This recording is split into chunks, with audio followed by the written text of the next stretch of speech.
NIOS स्वयं प्रभा के सभी दर्शकों को मेरा नमस्कार। मैं अजरुद्दीन खान उर्फ अजहर मेवान, संगीत शिक्षक, जवाहर नवोदय विद्यालय। आज का हमारा विषय है लय और ताल। तो आज हम समझेंगे कि लय क्या है, लय के कितने प्रकार हैं। ऐसे ही हम ताल को समझेंगे, ताल क्या है,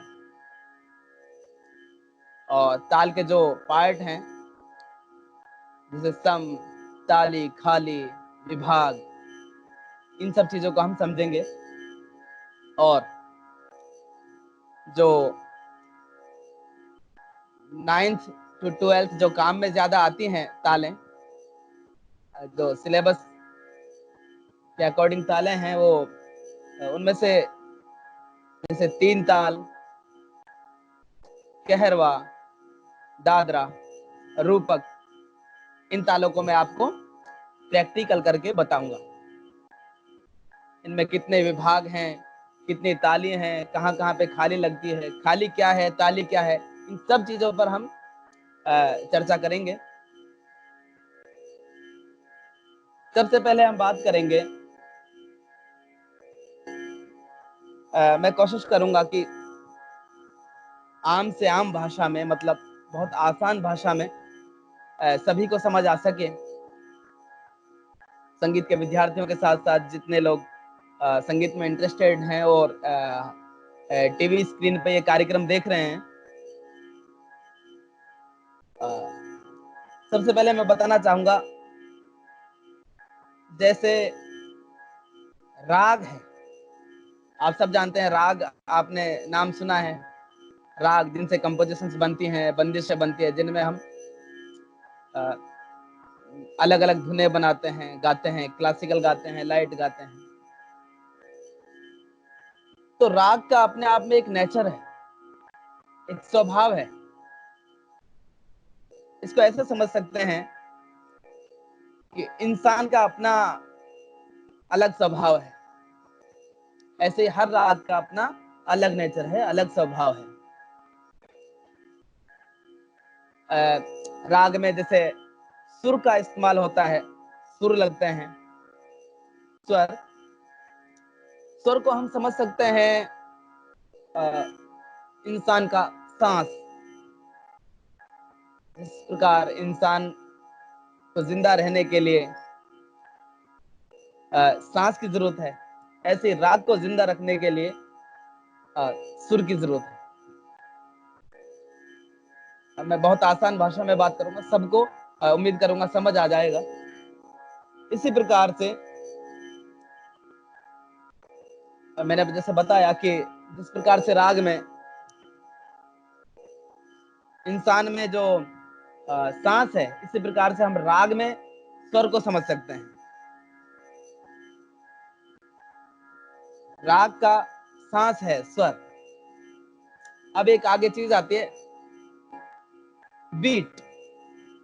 जिस प्रकार से इंसान की हार्ट बीट काम करती है, तो हार्ट बीट चलती है, उसी प्रकार से हम समझ सकते हैं राग में या गायन वादन में लय या ताल। ताल की उत्पत्ति लय से हुई है, क्योंकि हम पहले लय पे बात करेंगे। लय क्या है? संगीत में समान गति को लय कहते हैं। समान चाल, समान गति, समान रफ्तार, एक जैसी रफ्तार, उसको हम कहते हैं लय।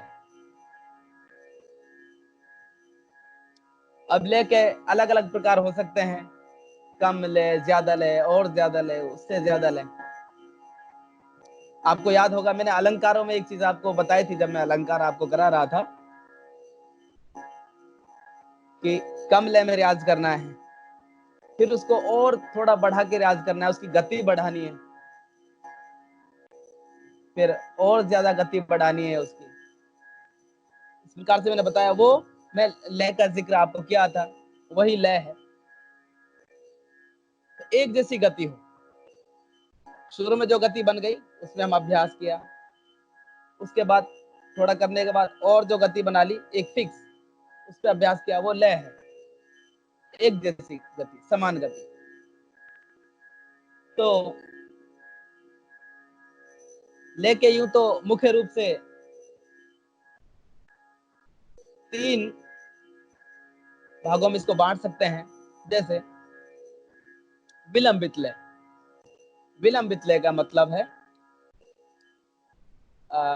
बहुत स्लो लय, जैसे टिक टिक टिक, और भी कम हो सकती है लय, और भी कम हो सकती है। विलंबित लय मतलब कम स्पीड में, कम गति में जाना, वो ही विलंबित लय। ऐसे ही मध्य लय, बीच की लय, ज्यादा ना तो कम ना बहुत ज्यादा, बीच के लय, मध्य लय। इसी प्रकार से द्रुत लय। द्रुत से आप नाम से ही आपको पता चलता है तेज गति के लय, स्पीड से जो चलती हो, स्पीड जिसकी ज्यादा हो, द्रुत लय। तो लय को हम और आसान करके समझ सकते हैं, जिस प्रकार से घड़ी की सुई चलती है,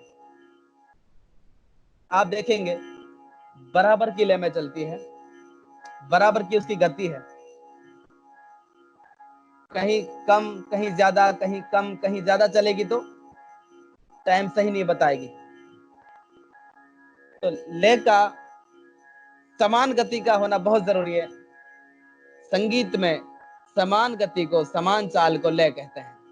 पंखे की गति है, जैसे एक पंखे की गति हमने बना दी, उसको बोलेंगे रेगुलेटर से हमने बना दी फिक्स गति, इतनी स्पीड पे चलना है, तो उसी स्पीड पे चलेगा। ऐसा नहीं कि वो कभी ऐसे चल रहा है फिर एकदम से तेज हो गया, फिर ऐसे चल रहा है एकदम से, तो फिर तो बिगड़ गई ले। तो मतलब समान गति। तो कहने का मतलब यही है कि संगीत में समान गति को लय कहते हैं। असमान ना हो, कम ज्यादा ना हो, एक जैसी जो गति बन गई वो लय है।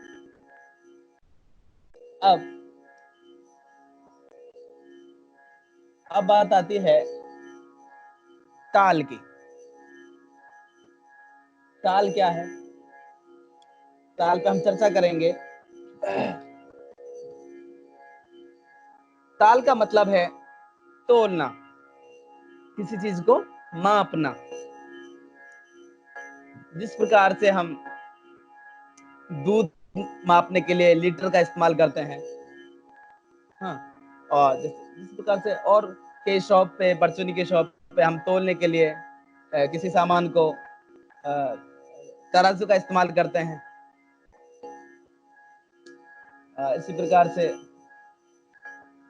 दूध का मैंने बताया, दूध तेल का लीटर का इस्तेमाल करते हैं। ऐसे ही लंबाई को मापने के लिए मीटर, सेंटीमीटर, किलोमीटर का हम इसको नाम देते हैं, इंच। तो उसी प्रकार से जैसा मैंने बताया आपको, ताल का जो तात्पर्य है, ताल का जो मतलब है वो है तोलना, मापना। तो गायन वादन की जो गति है, गायन वादन की जो गति है, मतलब वो कितनी देर तक जाएगा, कितनी देर तक गया है, कितनी देर तक बजा है, कितने भागों में बजा है, वो हुआ ताल। मतलब हम परिभाषा इसका समझ सकते हैं कि गायन वादन की, संगीत में गायन वादन की गति को मापने के लिए हम ताल का इस्तेमाल करते हैं। अब ताल के अलग अलग प्रकार हैं, कई सारी तालें हैं, जिनमें से हम कुछ तालों का जो सिलेबस के अकॉर्डिंग आती हैं 10-12 की, और बेसिक तालें जो हैं उन पे चर्चा करेंगे। ताल के पार्ट मैंने बताया, जैसे सम, इन चीजों पर हम चर्चा करेंगे। खाली, ताली, विभाग, इन सब चीजों को समझेंगे। तो ताल का आप समझ गए होंगे, संगीत में गायन वादन में गायन वादन की समय सीमा को मापने के लिए ताल का इस्तेमाल करते हैं। ताल के अलग अलग प्रकार हैं। तो सबसे पहले हम 3 ताल के माध्यम से समझेंगे कि ताल को हाथ पे किस प्रकार लगाया जाए, हाथ पर ताल को कैसे लगाते हैं और क्या उसका तरीका है। उससे पहले एक दो चीजें आपको क्लियर कर देना चाहता हूं। जब हम हाथ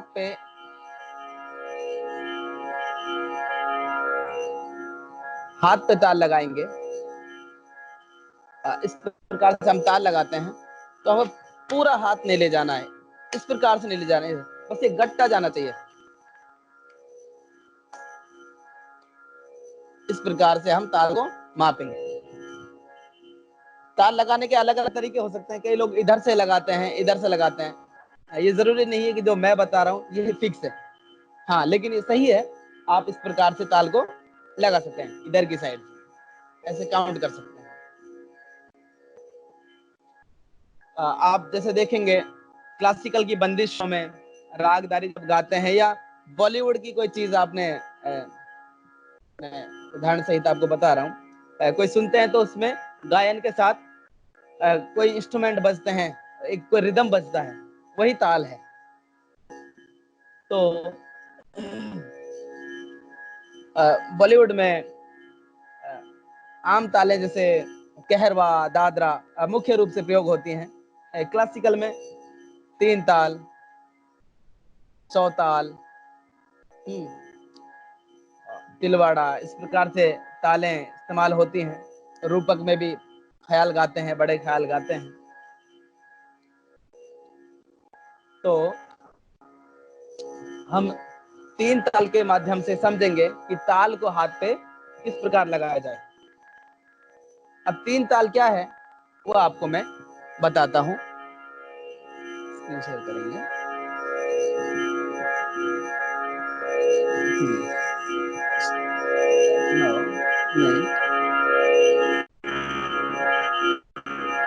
कहाँ गए वो? कहाँ है और बाकी चीज?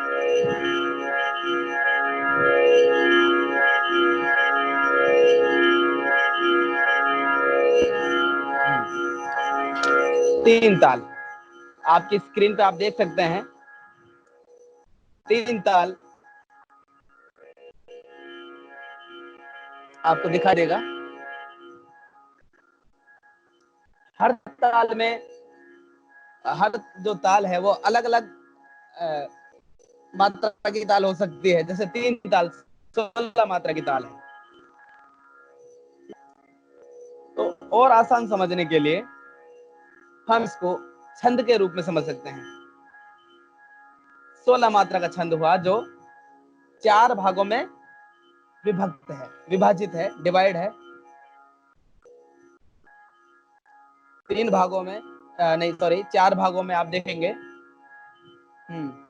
तो आप देखेंगे सबसे पहले लिखा हुआ है ऊपर 3 ताल। 3 ताल में आप देखेंगे सबसे ऊपर लिखा हुआ है मात्रा। मात्रा के आगे काउंटिंग लिखा हुआ है 1 से 16 तक। 1 2 3 4 5 6 7 8 और उसके बाद हर 4 के बाद डिवाइड हो रखा है। 1 2 3 4 5 6 7 8 9 10 11 12 13 14 15 16।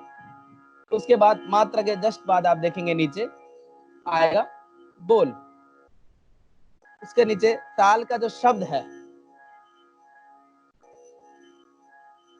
वो लिखा हुआ है। ताल के जो बोल हैं, जो तबले पे, ढोलक पे, पखावज पे, इस इंस्ट्रूमेंट पे जो बजता है गायन वादन के साथ, वो बोल किस प्रकार से बजते हैं वो है लिखा हुआ है। आप देखेंगे पहली मात्रा से 16 तक धा, धिन, धिन, धा, धा, धिन, धिन, धा, धा, तिन, तिन, ता, ता, धिन, धिन, धा। अब आप देखेंगे चिन्ह, ताल चिन्ह। इसको बहुत ध्यान से आप समझेंगे। अगर ताल चिन्ह को जैसे पहली मात्रा पे कोई क्रॉस लग रहा है या पांचवें पे दूसरे 2 का चिन्ह लग रहा है, तो आपको एग्जैक्ट वही जगह लगाना है। अगर आपने थोड़ा सा भी इधर उधर किया तो पूरी ताल का सिस्टम बिगड़ जाएगा, पूरा मैथ्स बिगड़ जाएगा, पूरा इसका गणित खराब हो जाएगा। तो आप देखेंगे पहली मात्रा पे, आप पहली मात्रा के जस्ट आप नीचे देखेंगे क्रॉस का चिन्ह लगा हुआ है। अभी यहीं पे मैं उन चीजों को ले लेता हूं साथ में कि ताली क्या है, खाली क्या है और विभाग क्या है, सारी चीज इसमें कवर हो जाएंगी। क्रॉस, क्रॉस का अर्थात सम, सम मतलब ताल की पहली मात्रा, जहां इस प्रकार से ताली के माध्यम से ताली देकर, अगर हाथ पे हम लगा रहे हैं तो ताली देकर उस पर जोर से उस पर आघात करते हैं, वो है सम। क्रॉस का मतलब है पहली मात्रा, सम। इसी प्रकार से आप पांचवी मात्रा के नीचे देखेंगे 2 लिखा हुआ है, तो इसका मतलब है दूसरी ताली। अभी मैं इसको आपको हाथ पे लगा के और बताऊंगा। इसी प्रकार 9 के नीचे आप देखेंगे लगा हुआ है खाली का चिन्ह लगा हुआ है, 0 जो है वो खाली का चिन्ह है। इसी प्रकार से 13वीं मात्रा के नीचे आप देखेंगे 3 लिखा हुआ है, मतलब तीसरी ताली।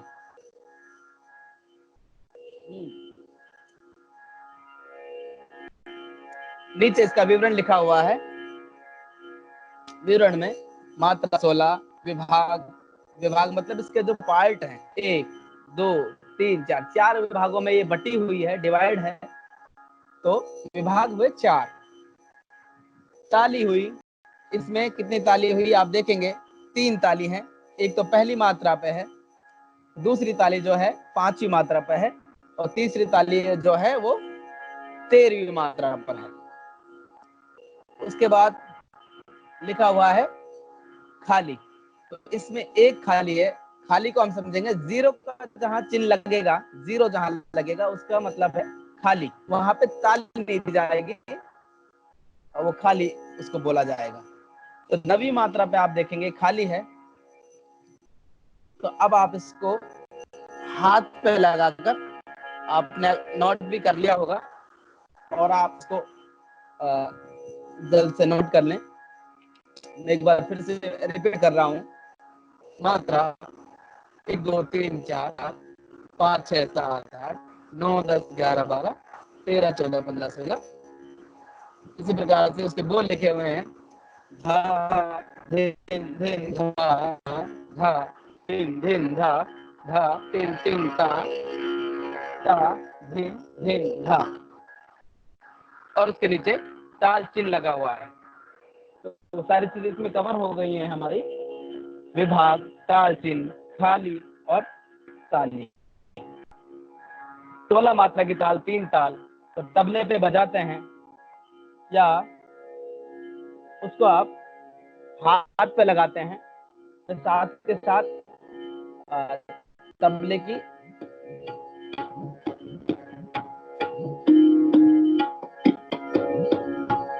आप सुन पा रहे होंगे,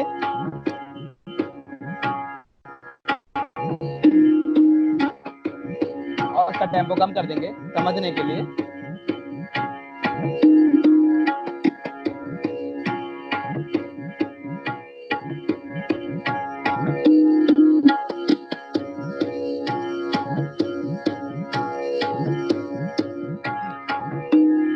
अब आप देखेंगे इसका प्रैक्टिकल।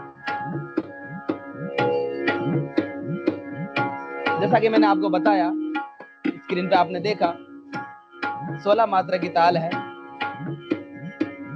4 विभाग हैं, 3 उसमें ताली है, 1 उसमें खाली है। तो ताली को मैंने जब बताया था तो इस प्रकार से ताली जाएगी, उसके बाद जो अगली मात्रा है जैसे 2 3 4 इस प्रकार से काउंट करेंगे।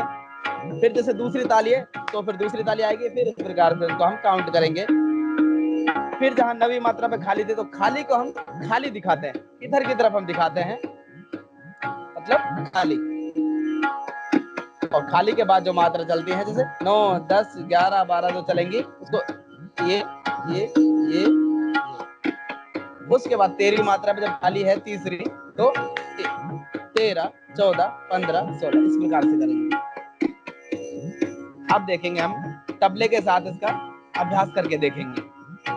आप खुद भी हाथ पे इसको लगाएंगे, देखेंगे 1 2 3 4 5 6 7 8 9 10 11 12 13 14 15 16 1 2 3 4 5 6 7 8 9 10 11 12 13 14 15 16 1। जैसे हम ताल को जब खत्म करते हैं, इंस्ट्रूमेंट पे भी बजाते हैं या हाथ पे भी लगाते हैं, तो उसको हम पहली मात्रा पे लाके खत्म करते हैं। दिन दिन ता ता धिन। अब बोलेंगे धा धिन धिन धा धा धिन धिन धा धा तिन तिन ता ता धिन धिन धा धा धिन धिन धा धा धिन धिन धा धा तिन तिन ता ता धिन धिन धा धा। आप समझ गए होंगे। पहली मात्रा पे क्रॉस था, ताली आएगी, आघात होगा। 5वीं मात्रा पे फिर से दूसरी ताली थी, 9वीं पे खाली है, खाली को खाली की तरह दिखाएंगे, और 13वीं मात्रा पे फिर से ताली है। एक बार और समझेंगे। जो ताल चिन्ह लगा हुआ था नीचे, वो ताल चिन्ह है ये ताली और खाली।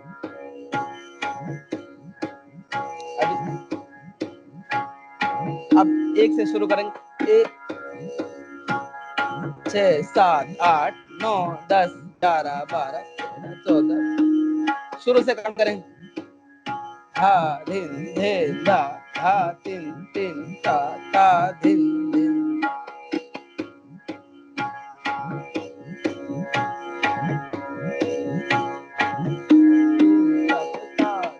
धिन 1 2 3 4 5 6 7 8 9 10 11 12 13 14 15 16 1। आप देखिए समान गति में जा रही हैं। 4 मात्रा के 4 विभाग हैं, हर विभाग में 4 मात्रा हैं।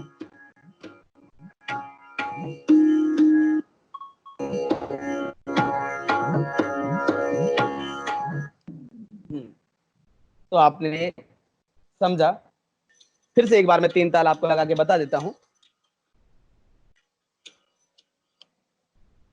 धा धिन धिन धा धा धिन धिन धा धा तिन तिन ता ता धिन धिन धा धा।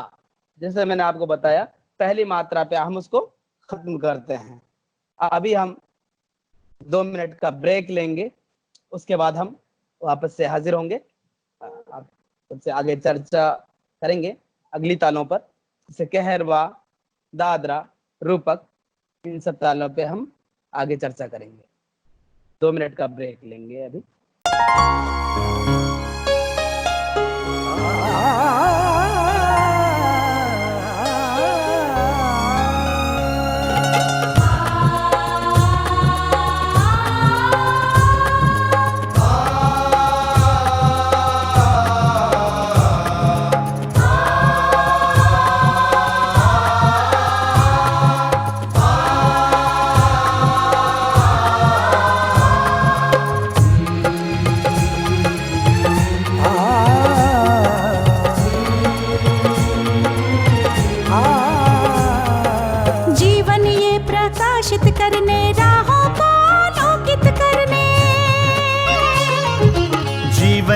प्रकाशित करने, राहों को आलोकित करने, हम अपना दीपक स्वयं बने, हम अपना रास्ता स्वयं चुने।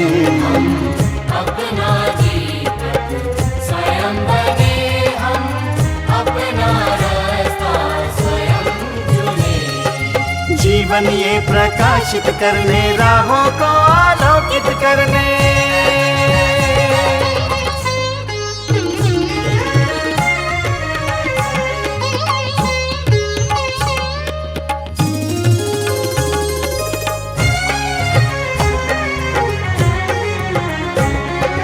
धन साधन सम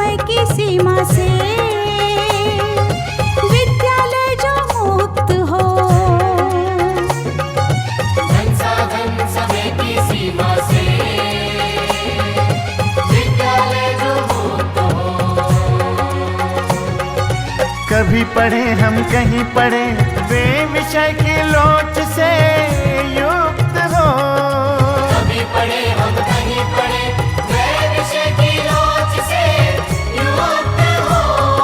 मित्रों हम उठे और जागे, मंजिल आने की ध्वनि सुने हम, अपना दीपक स्वयं बने हम, अपना रास्ता स्वयं चुने। जीवन ये प्रकाशित करने, राहों को आलोकित करने।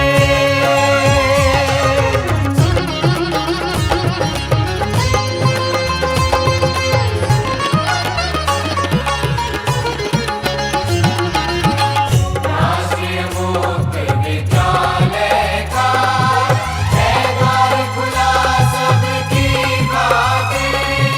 शिक्षा परीक्षा का अवसर एक बार ही क्यों मिलता फिर। शिक्षा और परीक्षा का अवसर एक बार ही क्यों मिलता फिर। दुनिया में इसके केंद्र बहुत, कोई मन चाहा केंद्र चुने हम, अपना दीपक स्वयं बने हम, अपना रास्ता स्वयं चुने। कोई मन चाहा केंद्र चुने हम, स्वयं बने हम,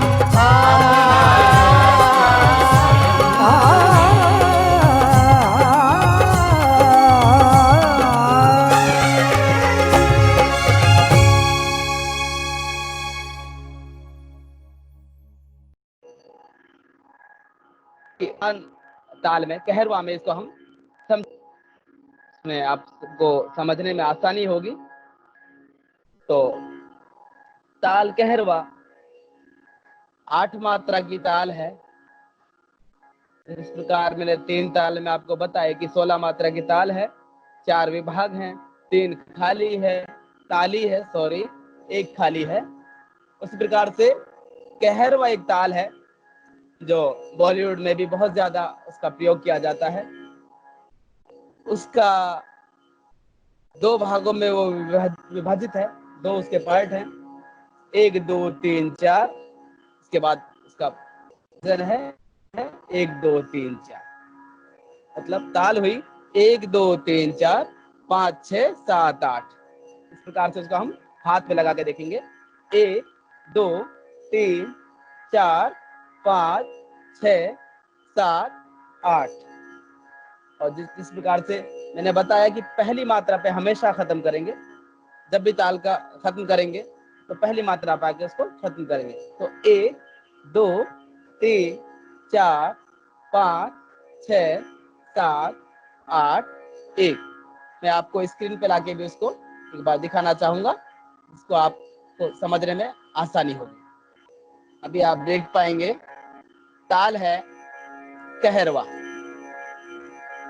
सबसे ऊपर आप देखेंगे उसी प्रकार से मात्रा, तो उसके बाद बोल, उसके बाद ताल चिन्ह। तो इसकी मात्रा आप देख पा रहे होंगे 1 2 3 4 5 6 7 8, 8 मात्रा की ताल है।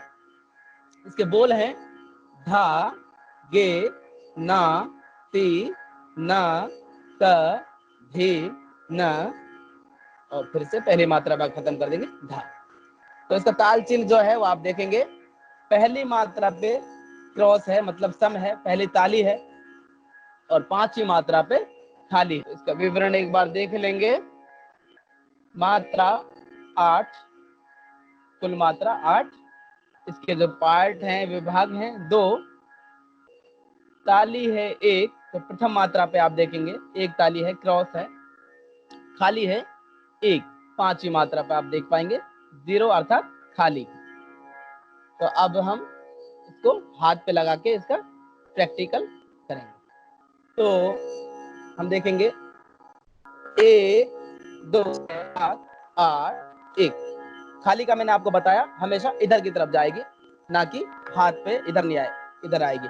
ताली जो है वो आघात होगा, और खाली खाली की तरफ छोड़ा जाएगा। भैरवा में 2 भागों में बटी हुई है ताल, 4-4 मात्रा के विभाग हैं, 1 2 3 4, 1 2 3 4। तो आप देखेंगे उसके बोल जो हैं, सबसे पहले हम उसको काउंटिंग में बोलेंगे, 1 2 3 4 5 6 7 8 1। अब इसके बोल हम बोलेंगे, धा गे न ती न क धी न धा। फिर से बोलेंगे, साथ में लगाएंगे इसको, धा गे न ती न क धी न धा। अब इसकी हम इसी में हम सीखेंगे कि ताल की दुगुन और चौगुन किस प्रकार से करते हैं। जब हम ताल की दुगुन करेंगे और एग्जाम में उसको लिखेंगे, एग्जाम में आया कि ताल की दुगुन हमें धागे नतनक धिन, धागे नतनक धिन, तो वहां से पीछे की साइड से 2-2 के हम पार्ट बना लेंगे, जिससे धागे नाती न के, तो पीछे की साइड से बनाएंगे। उससे क्या है कि आखिर में आके आपकी गलती नहीं होगी। इधर से जाएंगे तो गलती होने की संभावनाएं रहती हैं। पीछे की साइड से आप उसको बनाएंगे, 2-2 का विभाग बनाएंगे, पूरी ताल को 2 बार लिखेंगे, और 2-2 का विभाग बनने के बाद जैसे 8 मात्रा की कोई ताल है तो 16 अपने आप हो गई। तो फिर हम उसके जब 2-2 में बनाएंगे तो फिर से वो 8 रह जाएगा, और उसका जिस प्रकार से ताल को डिवाइड करते हैं उसी प्रकार उसको हम बांट देंगे। जैसे एक खंड 2 हमने बोल ले रखे हैं, फिर दूसरा, फिर तीसरा, चौथे के बाद फिर खींच देंगे, क्योंकि 4 मात्रा के बाद डिवाइड है ताल। तो जो ताल की जो स्टार्टिंग है, जो ठा है, ठा हम बोलते हैं ताल की स्टार्टिंग ले, दुगुन चौगुन से पहले वाली ले, उसको हम ठा बोलते हैं, ठा ले। तो 2-2 के खंड बना लिए, और खंडों को हम काउंट करेंगे 1 2 3 4, उसके बाद हम उसको डिवाइड कर देंगे और उसी प्रकार से ताल का चिन्ह लगा देंगे पहले वाले खंड पे, मतलब पहली मात्रा हो गई, और 5वीं पे खाली आ जाएगा। तो हम उसको देखेंगे, पहले हम ठा लगाएंगे, स्टार्टिंग करेंगे ताल की, उसके बाद दुगुन करेंगे, और इस प्रकार जब चौगुन करेंगे तो ताल को 4 बार लिखेंगे। और पीछे की साइड से यही तरीका है, सब तालों का यही तरीका है लिखने का। पीछे की साइड से 4-4 के उसके जोड़े बना लाएंगे। जैसे कहरवा ताल को हम चौगुन करना चाहेंगे लिखकर, तो सबसे पहले क्या करेंगे, ताल को 4 बार लिख लेंगे। जैसे धागे ना तिनक दिन, 1 बार, धागे ना तिनक दिन 2 बार, धागे ना तिनक दिन 3 बार, धागे ना तिनक दिन 4 बार। 10-12 के सिलेबस में एग्जाम में भी आता है कि ताल की दुगुन चौगुन करिए, तो आप ये समझ सकते हैं। तो जब चौगुन करेंगे तो 4-4 के हम खंड बनाएंगे। 4 बार लिख लिया, 4-4 को ले लिया। जैसे धागे नाती, नक धीन, तो 4-4 मात्राओं को हमने एक भाग में डिवाइड कर दिया, नीचे की साइड से राउंड राउंड इसको बना दिया। और जब 4 बार लिखी हुई है ताल और 4-4 के खंड बनाएंगे तो वो भी 8 मात्रा पे आ जाएगी, 8 खंड बन जाएंगे उसके। तो वही तरीका है, प्रथम मात्रा पे आप क्रॉस लगाएंगे कहरवा में, और 5 पे आप 0 लगाएंगे, 0 अर्थात खाली। तो अब इसका प्रैक्टिकल हम देख लेते हैं। पहले स्टार्टिंग दुगुन और चौगुन। तो हम पहले काउंटिंग में बोलेंगे, फिर इसके जो इसके शब्द हैं उनको बोलेंगे। हम पहले काउंटिंग में 1 2 3 4 5 6 7 8। अब इसकी दुगुन करेंगे, 1 2 3 4 5 6 7 8, 1 2 3 4 5 6 7 8 1। चौगुन करेंगे, 1 2 3 4 5 6 7 8, 1 2 3 4 5 6 7 8, 1 2 3 4 5 6 7 8, 1 2 3 4 5 6 7 8 1। चौगुन किया तो उसकी लय बढ़ गई, उतनी देर में वो आ जाएगा। तो आप इसके शब्दों में इसको बोल के देखेंगे। धा गे न ती न क धी न दुगुन धागे नाति न क धी न धागे नाति न क धी न धा। आप देखेंगे दुगुन में एक मात्रा पे उतनी समय में हम दो दो मात्रा बोल रहे हैं। एक दो तीन चार पाँच छह सात आठ, तो आप समझ होंगे। इसी प्रकार से हम चौगुन करेंगे, उतने ही समय में, उतने ही वक्त में, उतने ही टाइम में हम एक मात्रा पे चार बोलेंगे। जैसे एक दो तीन चार, एक दो तीन चार, एक दो तीन चार, एक दो तीन चार, एक दो तीन चार, एक दो तीन चार, एक दो तीन चार, एक दो तीन चार, एक। क्या बनेगा? धागे नाति नक धिन, धागे नाति नक धिन, धागे नाति नक धिन, धागे नाति नक धिन धा। फिर से सिंगल, डबल और इसका चौगुन करेंगे। तो धा गे ना ती ना क धी न धागे नाति न क धी न धा धागे नाति न क धी न। अब चौगुन धागे नाति न कधीन, धागे नाति न कधीन, धागे नाति न कधीन, धागे नाति न कधीन धा।